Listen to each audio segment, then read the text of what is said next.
The scholarly knowledge of music, the pianistic instrumental virtuosity, the philosophical understanding or attempting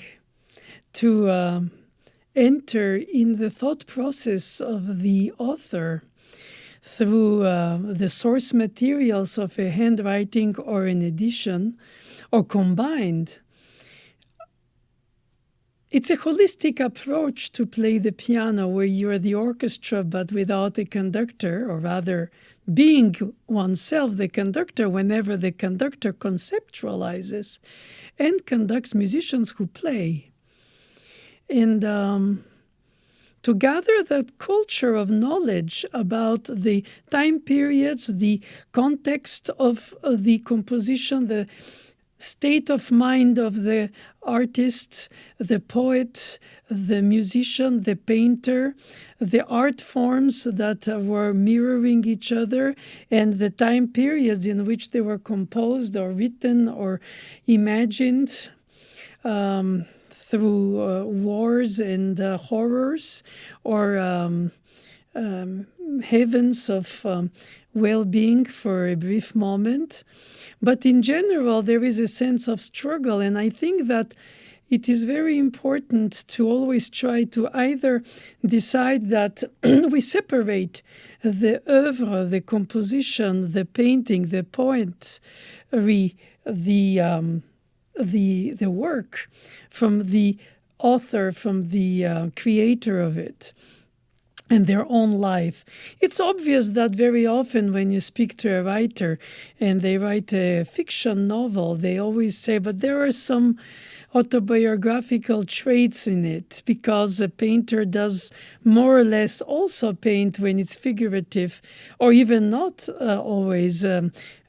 fragments of their own personality through it. It's difficult to disincarnate oneself from one's oeuvre. But when we analyze it and we try to understand the structure, the organization, the rational aspect of it, then comes the emotional aspect of it, and then the musical aspect that is in fact the language on its own, that doesn't need a translation or an explanation. And that brings us to this escapism, another world, another time period, and even away from the time period it was composed. And therefore we have to cater and serve the fruits of the labor of these thoughts and these emotions and these inspirations of these authors from the past, which are eternal in their present today. Not that it's a museum matter. It is really, as history is teaching us the present for the future, understanding the music of the past, which we serve today with our ears, our psyche, our modern ways of being, our perhaps different level of concentration or depth or length. And beyond restitution on original instruments and original hearing and original bowing and fingering, which are a very good means to bring us to a certain reality of what they had with copies of instruments of their time, ultimately playing it on a modern instrument compared to theirs is the essence of their thought that we play, not necessarily only, of course, the stylistic nature of it, but we do some kind of translation that goes through our mind. There's some timeless elements of it, like solace in front of the fear of death through faith or believe in humanity, regardless at which age of enlightenment one addresses oneself to, and realize that in front of this also human nature's violence in group, through wars or individually through horrible actions, there are still the goodness actions, the meaningful actions that bring us through their work of art a sense of belonging to a humanity that means good and sends us this kind of message without a specific doctrine through time of centuries past that means to us enough today to exchange with audiences of today. And of course, the rapport to the non-chosen birth and the feared death and the purpose of the time on earth that is given by the ethics and the morals and the cultures, of course, of different areas of the world in different time periods, and of course, not to mention the very exchange of language understanding, not just the meaning, but the choice of the words, the choice of the note, the choice of a phrasing, the choice of the pulse, the choice of the tempo, the choice of the arch of the phrasing, and all of a sudden a statement, even translated from the past from another language, becomes through a culture understood differently. You can play French music with a Russian temperament, and you can play German music with a Spanish temperament, and it has its value too. And it doesn't mean that it's wrong, and it's not necessary to only search for the authentic through published editions or interpretation master classes or scholars who give you a certain guideline towards how to approach a sarabande and where is the pulse accent in the beat of a mazurka. And all this knowledge added to the intuition that doesn't need explanation, where the eye meets the finger on the pianist's connection through the ear and doesn't have to be explained anything, just feels it. Could feel it wrong in accordance to knowledge-based articles and musicologists' works, and in a certain way musical search in the past would be archaeology of music. But then once you study these elements, either as a scholar, either as a performer, how to play it, how to finger it, how to distribute the hands compared to the notation versus the intent of the texture, and share voices of inner voices between the two hands. When you have only two hands to play 3, 4, 5, 6 voices in polyphony, how to hear the polyphony, to think the polyphony, to translate the polyphony, not in the mess of voices that overlap, but in a gentle conversation of well-behaved people who enrich each other's thoughts by their listening quality as well as playing, like you do in chamber music or with orchestra, where you hear and you are part of the piece in immersion, and then you play your part and you participate to it, a bit like a craftsmanship, more than an artistry where you impose a point of view, and which is also a very striking way to do things. But young people have today, compared to my generation, abundance of examples to either imitate, either dislike, with or without criteria, and which is a problem too. And then in a lesson, you have to give them the context and the meaning and the purpose of what to pursue and how to look at it and how to search for it, and then question what it means to them and see how each individually retrieves from a either very often performed piece with tradition or lesser known piece where you have to establish one, if not at least discover your inner path with the storytelling of the narration of the piece, through the harmonic structure, without tonality, if it's post-tonal, at whichever edge of the periphery of the volcano, away from the tonal system with a hierarchy-based system, but you have tone-centered situations that are suggestive psychologically through interval gestures that suggest emotional ways, and minor, major, or half minor, half major, I like to call that. So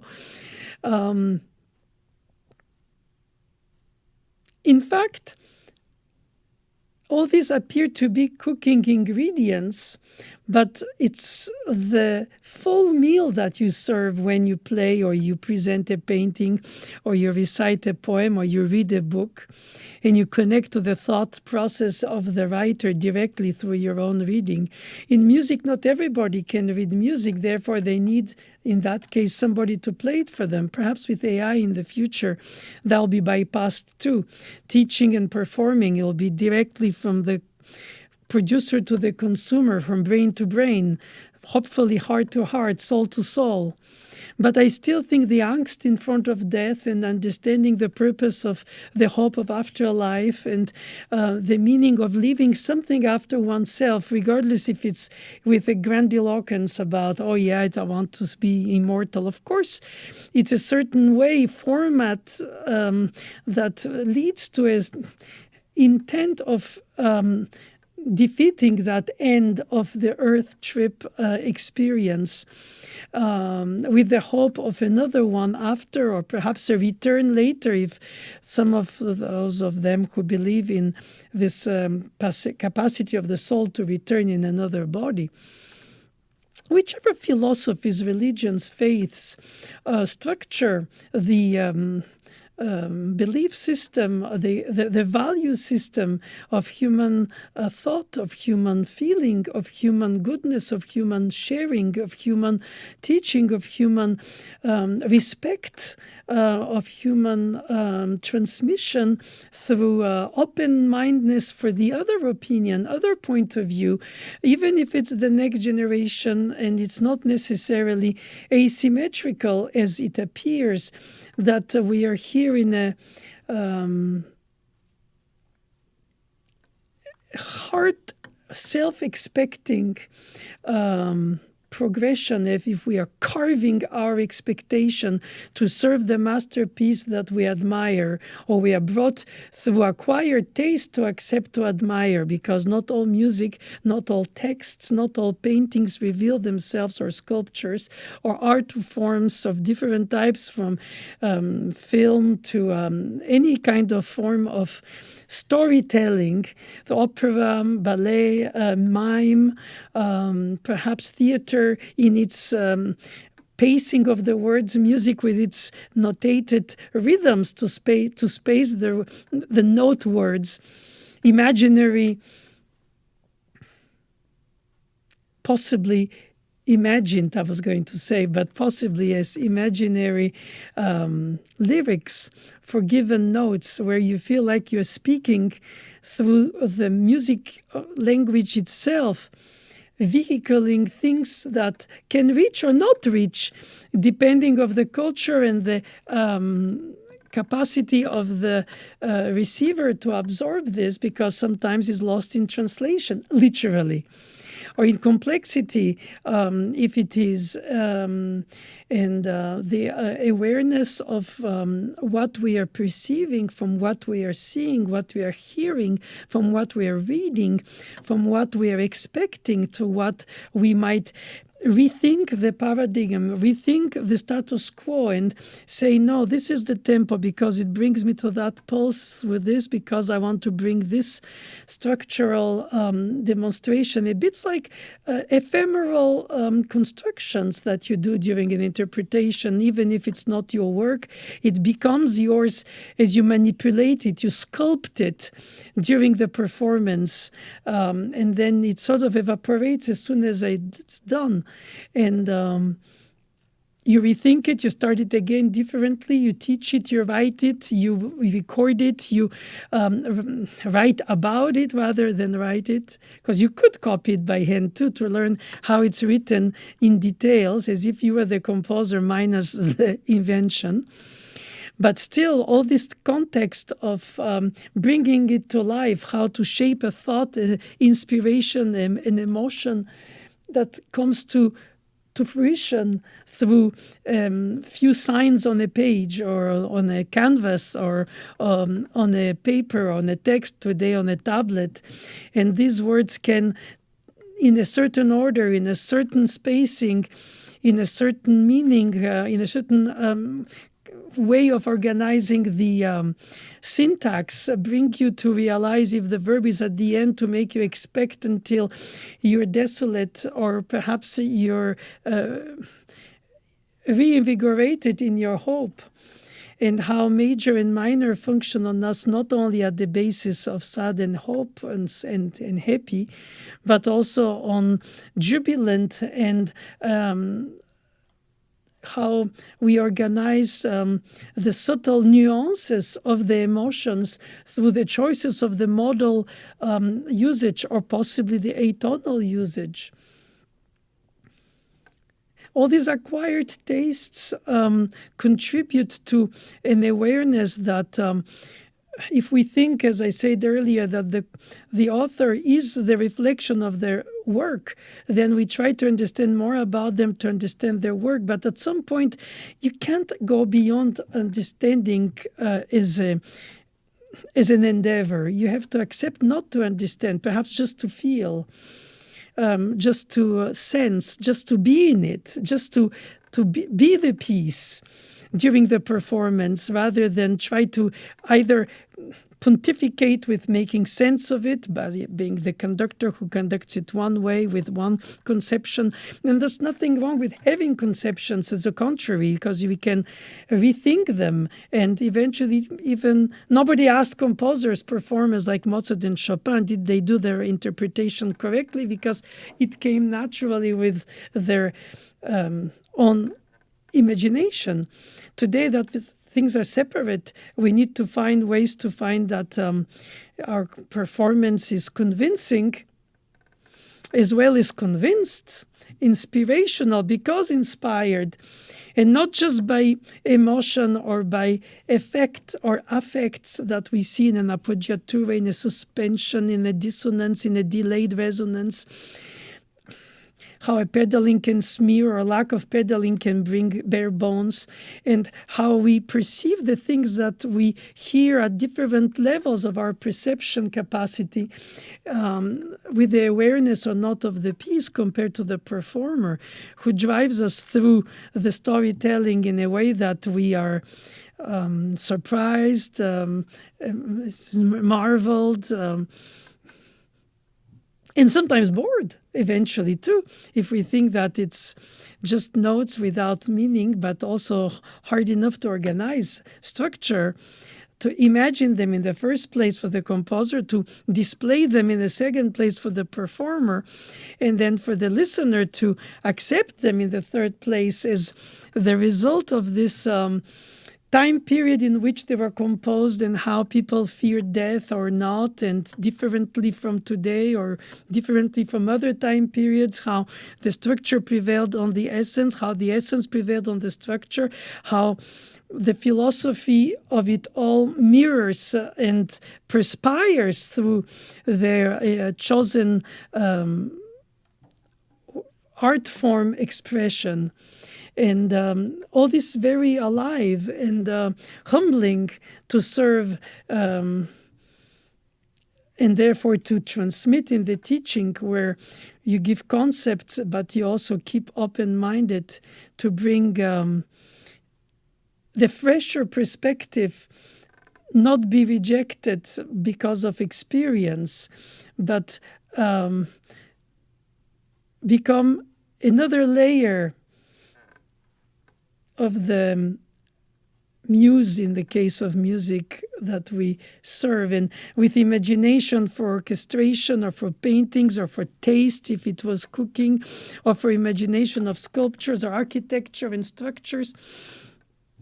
all the senses, all the thought levels, all the conceptual imaginations, through the very precision of the notation, to the extent to which it leaves also room for improvisation eventually at one point, today less than yesterday, but also the way you negotiated transition, going from one mood to another, one pulse to another, a tempo to another, or even not too much changing tempo, and how you you organize the structure's back alleys that the structure holds, and you give either coherence only, but also a flame, a drive, and a spiritual uplifting to the meaning of why you play the piece, or through the piece what you find to identify with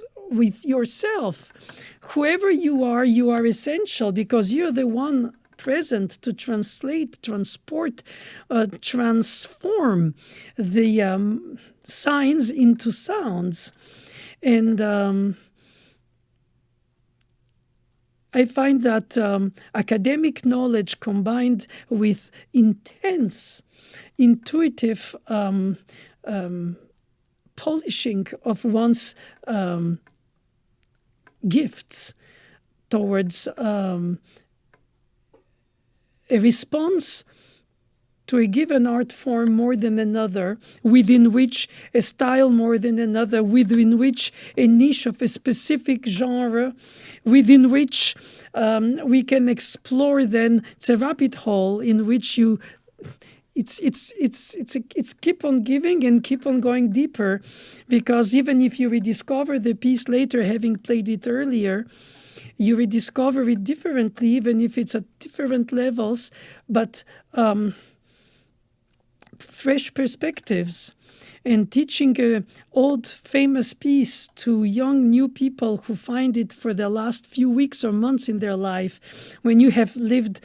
most of the decades of yours with it, should not be necessarily, of course, aspects of it have to be a cloning, not of course, but an imposition, neither. It should be a subtle suggestion of why you got to that point to think, without to give a full explanation of every choice, because it can be here analytical, it can be there intuitive. Basically, you love it that way, understand it that way, manage it that way. And so the playing is the management, the technique, the fingering, the pedaling, the shifting, the how to not mess it up. And then, because of that, you can open yourself to what it means to you for the inspiration of the piece, which of course it's no more new to you. You're not surprised. You cannot fake like artists on theater plays. Every day they replay, they fake by essence, believably so, as it said in the theater teaching. It's called rupture of disbelief. You become the storytelling, the character that you embody, and but you know how it's going to end, compared to, let's say, an improvised monologue. But when it's written, you have to also display the psychological evolution of the character, of the thematic material in music, of the painter's transitions of colors or of shapes, and you enter in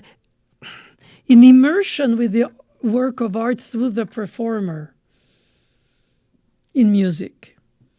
Or by yourself, if you don't need one, and just read the music and you just look at it and go, oh, so beautiful, oh, so meaningful, oh, so well organized, how could they that? When they asked Mozart, did he take time to write sketches before his final score, he used to say he takes dictation from God. Of course, I think all these lines are attributed to people, hopefully not too cheesy to have really been told by them. But regardless, even if it was perhaps in a joking way, or perhaps even believing it, who knows? It doesn't matter. Separation between the artists, because if not, it feels slightly indecent to enter in the inner world of who they loved, who they wrote to, how did they expect, how did they were disappointed, how did they write this because this and that happened in their life. And even if we know it, it's the work itself that remains, not only the connotation of it or the what brought you to get closer to it because of that. If not, it becomes a war sonata, a funeral for this, an homage to that. Even if you can have quotations of other things, it's still you who says it. And this person writes the piece, and we play it. And outside of the context, we have to bring it to our own. And it's so important to read philosophy, read poetry, read how people thought the world in their time period, read literature, read and hear other genres than the piano for any of the composers we play, or even others who didn't write so much for the keyboard, either before it was invented as an instrument in its evolution to today, or either for other genres, operatic, symphonic, quartet, chamber music, dance, folk, Ländler, oral tradition translated into more knowledgeable writing. I think we are very lucky to have access to so much of the different art authors, composers, writers, painters, sculptors, thinkers, philosophers, writers, theater playwriters, that the culture is the general awareness of all of it, and then you focus on playing it, displaying it correctly with respect for each detail of the text and with understanding of everything that is outside of the text. And if it's a misunderstanding to the eye of somebody who says this is not the kind of rubato Chopin would have liked, how do you know? Or this is the tempo Bach would have taken, how do you know before the metronome established in 1815 by Melzel's marketing the beats per minute? And that doesn't either give us the information, because the pulse is a translation of a dance or a singing on an instrument that is percussive, like the piano after it was plucked, like the harpsichord. But in any case, it's a already transformation. It's like Mozart played today, or Liszt playing Beethoven, and we playing a Liszt Beethoven transcription, and or then we're doing our own reading of it directly. But I think we need to always continue to value humbly but firmly the importance of the work that was left for us, the fruit of these people's life, and not always try to necessarily build bridges with their life to understand their work. Not that it's belittling, but it could be also almost indecent. They should be left where they are. They left us something precious beyond time, aware or not that we'll deal with it centuries later. And that would mean the world to us today. And to translate and to compete with among each other, and to publish and to record, which they couldn't in the past. And therefore, all kinds of forms that music takes to enter in our souls, our hearts. And we, being the vibrant tool of this soulful experience of defeating death on earth and leaving us with connections to other times that mean to us today. That is properly mind-boggling, inspirational, jubilational, frightening, awakening our curiosity and our senses and our sensitivity towards every aspect and the construction of the whole of each of that. And even if we only have aspects of it that we understand more or less, or feel more or less, it's a humbling endeavor of being a hyphen in this chain of humanity that brings us so much fruits for our thoughts.